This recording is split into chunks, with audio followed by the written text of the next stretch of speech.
Johnny Talk Sports here at the Week 2 NFL predictions. I'm off to a strong start this season, going 12-3-1 in the first week of the year. But I'm going to give myself the loss from that tie because I said that a game had the potential to end in a tie this week, but it was the wrong one. So I'm going to give myself the loss for that. So 12-4 to begin the season. I think that's the best week 1 record that I've had in my predicting career on YouTube. So 12-4, very strong start. I'm hoping I can have a similar record to that this week. But I'm not as confident as I am this week as I was last week. So I will say that. So I'm going to begin with the Thursday night football game, as I always do. The Tampa Bay Buccaneers and the Carolina Panthers. I'm going to pick the Panthers in this one because I think they recover from last week's loss against the Rams. Tampa Bay just didn't look that good at all in the head coaching return of Bruce Arians. Jameis Winston threw 3 interceptions. So I'm going to go with Carolina in this one. I think they win in dominating fashion by a score of 34-13. I think it's going to be that dominant of a performance for Cam Newton and the Carolina Panthers. Next, the San Francisco 49ers and the Cincinnati Bengals. The Bengals, they came pretty close to pulling off a massive upset against the Seahawks this past weekend. And San Francisco was off a convincing win against Tampa Bay. And now the San Francisco 49ers, they travel to the jungle to take on the Bengals. And this is one of the several games this week that I feel like is a literal coin toss. Throughout the first maybe 3 weeks of the season, you can't really go off of much. So I'm going to pick the 49ers, but this is a pick I'm probably going to get wrong. I think the 49ers win a very close one. I think it's going to be low scoring. I know that's pretty uncommon in a Kyle Shanahan type of offense, but I think it's going to be very low scoring. I think San Francisco wins 17-14. Next, we have the Los Angeles Chargers and the Detroit Lions. Both these teams are coming off pretty decent performances. The Chargers, they beat the Colts in overtime, and the Lions, they drew with the Cardinals. But the Lions, they had the chance to finish the game, but they couldn't because they were up 27-9 in the fourth quarter, and they allowed the game to go into overtime. So that is, in my book, I feel like it's more of a loss for Detroit than it was for Arizona. So I'm going to pick the Chargers in this one. I think they are riding off some momentum with that overtime win. They have confidence in Austin Eckler and Justin Jackson despite no Melvin Gordon.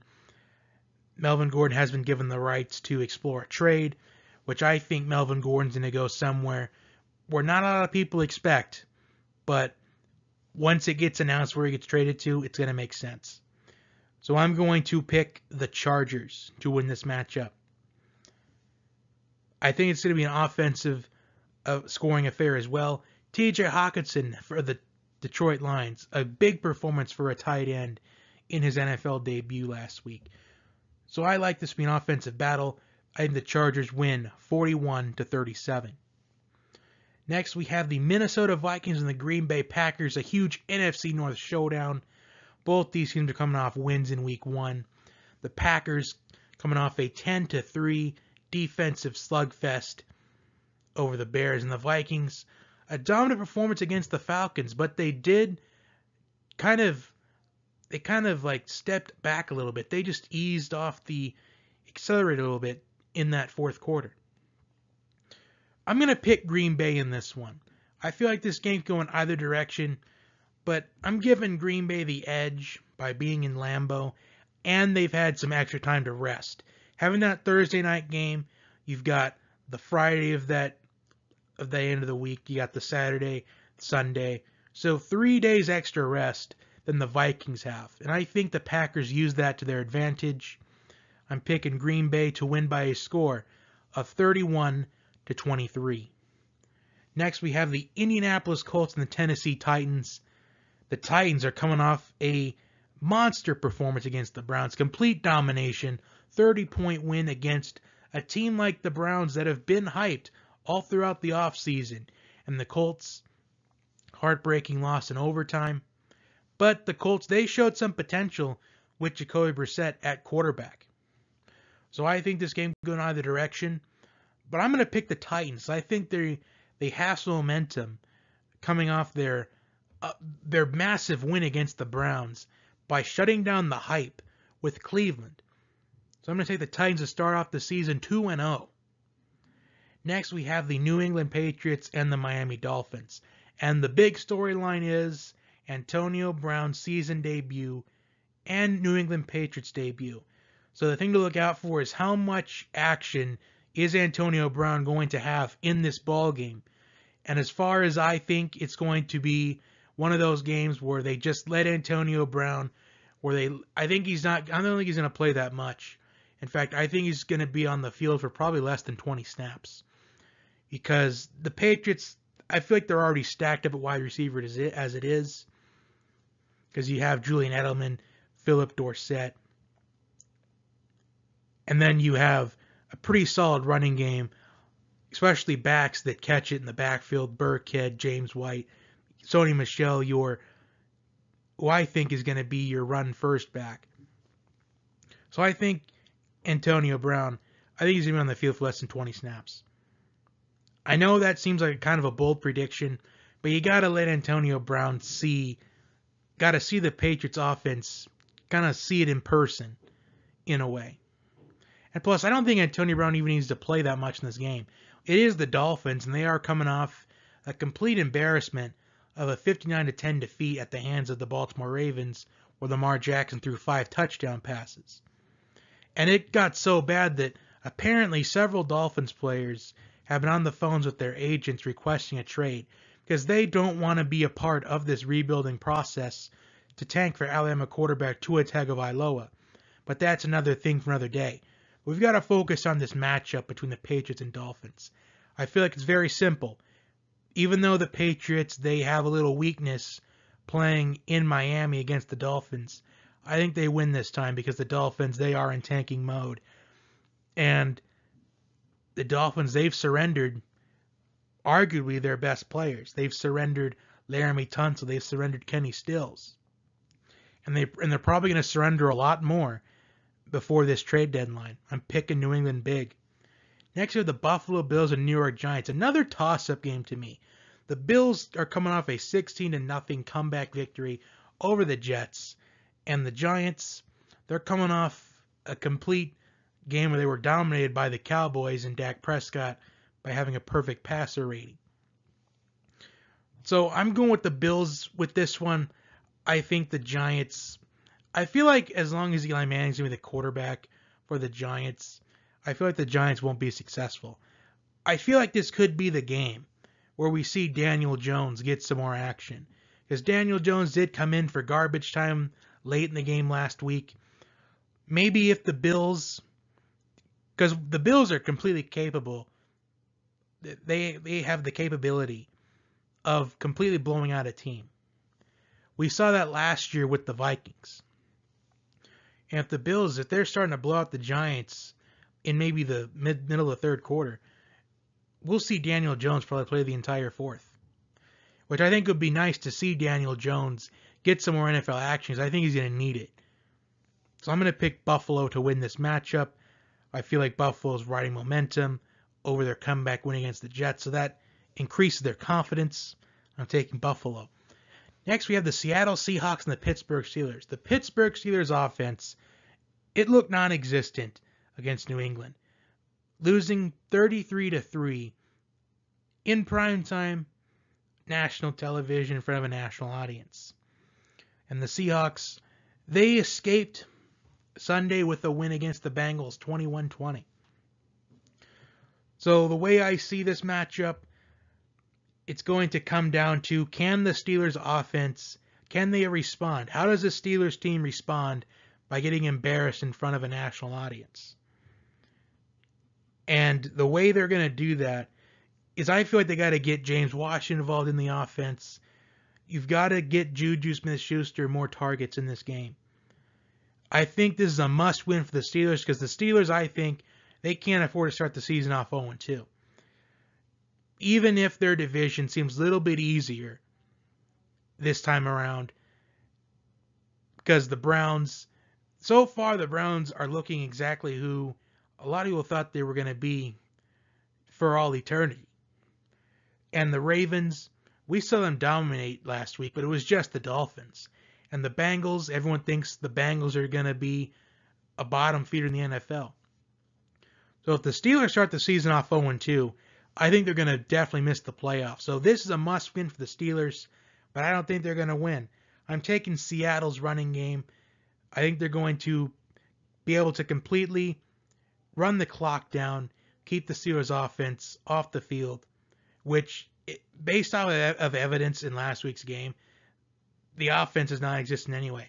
So I think the Seahawks, I think they're going to go into Heinz Field. This is my bold prediction of the week, by the way. The Seahawks are going to win by a score of 31-17. I think it's going to be that kind of a game. Seattle goes in there on the road and wins by double digits. Seattle wins.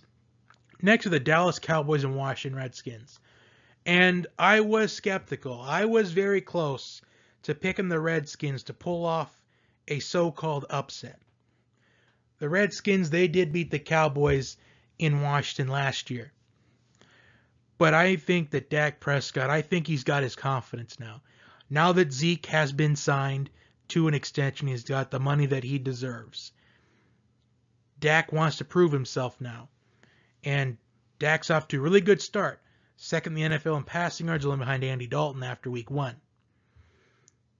So I think the Cowboys, they're going to use their offense. In fact, I think the Cowboys offense has the potential to be the best offense in the NFC. I think it looks, even though they played the Giants, their offense, I think, looks that lethal. I think the Cowboys, they dominate Washington by a score of 44-23. I feel like it's going to be a 20-point victory for the Cowboys. Next, we have the Arizona Cardinals and the Baltimore Ravens. Lamar Jackson, what a performance in week 1. 5 touchdown passes.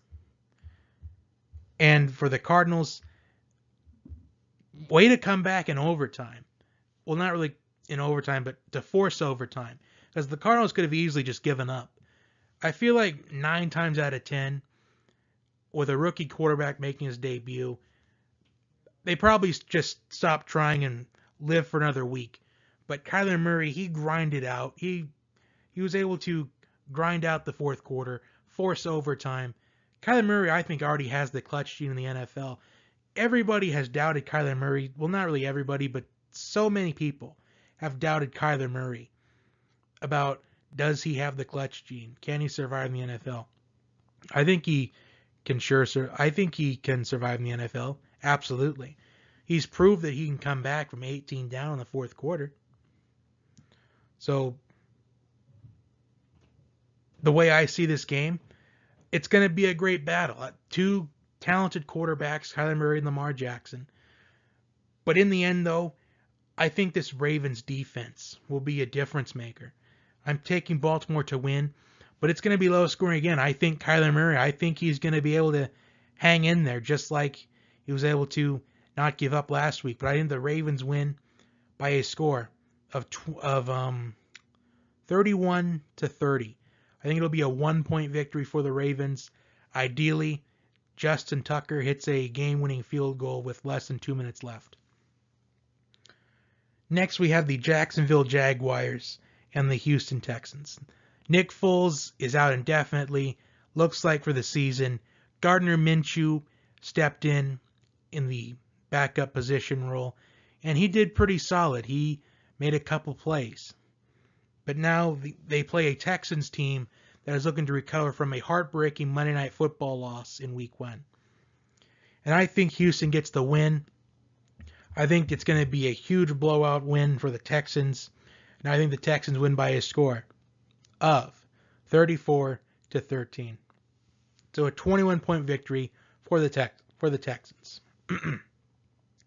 Next, you have the Kansas City Chiefs and the Oakland Raiders. The Raiders, they looked pretty well. They got the win on Monday Night Football against the Broncos. But it's just the Broncos, though. And Tyreek Hill is out for the Chiefs for indefinitely, probably for the next few weeks. But It's just next man up for Kansas City. Because Kansas City, I think that they are going to start playing with the New England philosophy. Next man up. And that next man up is going to be, I think, Mecole Hardman. So I think Mecole Hardman's going to step up this week, and I think the Chiefs are going to have a huge victory against the Oakland Raiders. This is one of my higher confident picks of the week. So I think the Chiefs win. I think they're going to win by 17 points in this game. Next, we have the Chicago Bears and the Denver Broncos. The Bears offense. Where is the Bears offense? Only scoring 3 points against a Packers defense that was supposed to improve this season, but not look like they would improve that much. And now they go on the road to Mile High to face Denver. And I think this is going to be a game that's going to be very low scoring. I think the Chicago Bears win by a score of 13-7. I think it's going to be that low scoring of a game. I think the defenses are going to be in a big battle the whole game. But I think the Bears offense makes a play that's going to be the difference in the game. Next, we have the New Orleans Saints and the Los Angeles Rams. And the Rams and Saints are meeting for the first time ever since that controversial ending to the NFC Championship game.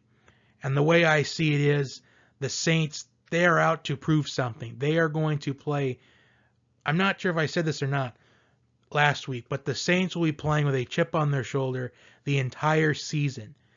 And this is going to be a big win for the Saints going on the road to Los Angeles. I think they go out there and they dominate these Rams, especially because Todd Gurley, he was pretty quiet in week 1 against the Panthers. He didn't get that many snaps, at least not as many as we were expecting. So I think the Saints, they pick up a 31-27 victory over the Los Angeles Rams in a game. This is a redemption game for the Saints. And this whole season is just a redemption tour for the Saints. Next, the Sunday night game between the Philadelphia Eagles and the Atlanta Falcons. The Eagles, they were dominated by the Redskins in the first half of the game, but then the Eagles, they started to respond. They were able to dominate in the second half of the game and survive against the Redskins. And the Falcons, they did not look that good at all. They looked like what I think a 3-13 team last week against the Vikings. Defense allowing 21 points off of turnovers. Even though it isn't the defense's fault, but the offense should be making turnovers to begin with. But the way the Falcons are going to win this game is if Matt Ryan is protected all throughout this game, because the 2 interceptions Matt Ryan threw in the game were when he was hurried and pressured. So if the Falcons' offensive line can keep Matt Ryan protected, I think the Falcons will win this game. But I don't think the Falcons win this at all. I think the Eagles, despite it being a road game, I think the Eagles are going to dominate the Falcons. And this is a must-win, I think, for the Falcons as well. So we see a lot of these 0-1 teams to start the season, like the Falcons, Steelers, Bears, Texans. These are must-win Week 2 games for all these teams, I think. Even though it's only Week 2, I think if either of those teams start off 0-2, I think it's season over for those teams. So I think the Eagles, they pick up a big win in Mercedes-Benz Stadium against the Falcons Sunday night. I think it'll be a 10-point win. I think the Falcons, they'll put some points on the board. But the Eagles, I think their defense will be much more improved this week. Because I think even if the Falcons start taking our lead in the game, I think we'll see a repeat of last week. The Eagles will get better the further on the game goes along.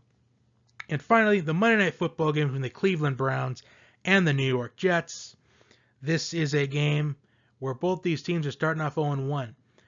Both these teams had some hype going around them. New head coaches, young up-and-coming quarterbacks, big free agent off-season moves. So both these teams had a lot of hype going into the season. And both these teams, they suffered a defeat in Week 1. Are both these teams in must-win territory so far? I think the Jets are in more of must-win territory than the Browns are. Because right now, the only competition right now, based off what we've seen last week, is the Ravens in the AFC North.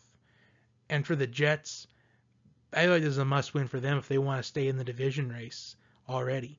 Even though you have the Dolphins in your division who are tanking, and the Bills who probably won't win more than maybe 6 or 7 games this year. So I think the Jets, they pick up a win here, and I think this is going to be low scoring. This Monday Night Football game, I don't think it's going to be a good game at all. I think it's literally going to be one of those games where it's like the teams won't be able to score, both offenses will struggle. So I think the Jets win by a score of 13-10. I think it's going to be that bad of a game, that less entertaining of a game. So those are my picks this week. For those keeping score at home, we've got the Panthers, 49ers, Chargers, Packers, Titans, Patriots, Bills, Seahawks, Cowboys, Ravens, Texans, Chiefs, Bears, Saints, Eagles, and Jets all winning this week. Like, share, and subscribe. And I will see you in my next video. Enjoy NFL Week 2. Enjoy College Football Week 3. Enjoy football this weekend altogether. See you next time.